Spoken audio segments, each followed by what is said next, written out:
I never expected to find myself in this kind of situation. My wife Anna and I had what I thought was a strong 6-year marriage. Sure, we had our ups and downs, but nothing too serious. Then one day, Anna said she was going to tan and run errands at Walmart and Target. Hours went by, and when she returned, something felt off. She gave me a weak excuse and only had one small bag from Walmart. It just didn't add up. Feeling suspicious, I looked at her phone and found a message from someone named Brad. They had planned to meet at a hotel that day. I was shocked and angry, so I confronted her. After a pause, she confessed that Brad was an old schoolmate in town for work. He supposedly worked with a company contracted by Ameren, Illinois, and was dealing with power lines and trees. Anna said he mentioned that his marriage might be in trouble. I couldn't believe it. Furious, I decided to contact Brad's wife to get the whole story. Anna begged me not to call her, worrying about ruining Brad's family, but our family was already broken. I told her there was no going back and made the call right away. I was filled with rage, and I needed to reveal the truth. I found Brad's wife on Facebook, sent her the messages, and included my number, knowing I was about to create a wave of emotions. She called me immediately, crying and in shock. I felt a bit guilty, but I believed she needed to know. She said she sensed something was off, but couldn't figure it out. She decided to move in with her parents with the kids, until she found a new place and planned to confront Brad after telling her family. With this new information, I confronted Anna about the mess she created. I didn't hold back, telling her she should be proud of her perfect score in wrecking 2 families in one day. I wasn't going to beg her to stop cheating. It was time for her to face the music, just like Brad. But things took a twist when Brad's wife confronted him. He had the nerve to call me, blaming me for ruining his life and challenging me to a fight. I made it clear to him that he was the one who had messed up his life and had a hand in ruining my wife's life too. I sarcastically wished him good luck with his upcoming divorce. He seemed so sure he could beat me up, not realizing who I really was or what I could do. Maybe he thought I was weak just because my wife cheated on me.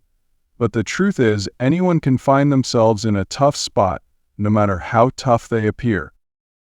Over the years, I dedicated myself to training in Brazilian Jiu-Jitsu, earning a brown belt and picking up some striking skills. My friends and I practiced regularly in my garage, so when Brad challenged me, I was ready. I told him to come over if he wanted to fight, warning him that I might not win, but I would give it my all. He should have thought twice about his foolish challenge. A couple of days later, he showed up at my house, eager to fight. When I stepped outside, I offered him a chance to walk away. He was too angry to listen, while I saw someone unsteady about to face some pain. He could have saved himself a lot of trouble, but he was determined to fight. The match was intense, but it didn't take long. I dodged his big right hand, took him down, and controlled him until he was exhausted. I never intended to hurt my wife, but Brad ended up taking a beating for both of them. After a few minutes of overpowering him, I stood up to find him battered and bruised on my lawn while I was perfectly fine.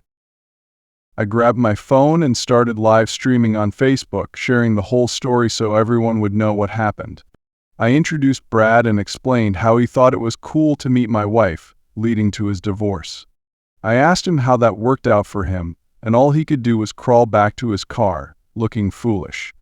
My wife was upset and crying on the porch, so I pointed the camera at her, but she ran away. I asked why she was leaving when Brad clearly needed her. I ended the video by announcing that I had filed for divorce, thinking it was better to face it all head-on. The reactions flooded in as I finished. By morning, the video had gone viral.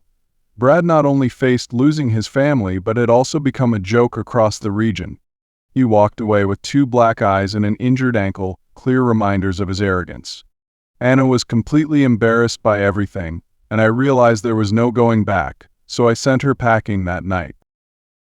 I couldn't believe I had been so blind to who she really was, but that's how things go sometimes. I hope sharing my story can inspire or warn others. You never know what people are really like until something big happens. You also don't understand the impact of trying to hook up with another man's wife. Some may say my reaction was too much for a cheating spouse, but when you've invested everything in a relationship only to have it betrayed, you might be surprised by what you're capable of. To anyone out there facing a similar situation, stay strong. I don't hesitate to take action when it's needed. It might be tough and not always nice, but in the end you'll feel proud that you stood up for your self-respect and dignity. Maybe you'll even find a new love for martial arts in the process. I can share from experience that it's a great way to turn your anger and frustration into something positive. So, to my fellow Redditors, that's my story. I hope it was as fun to read as it was for me to share. Here's to moving forward and making better choices in the future. Cheers. Oh, and by the way, I thought Brad's wife worked at Cracker Barrel, but that never came up. Anyway, just wanted to mention it.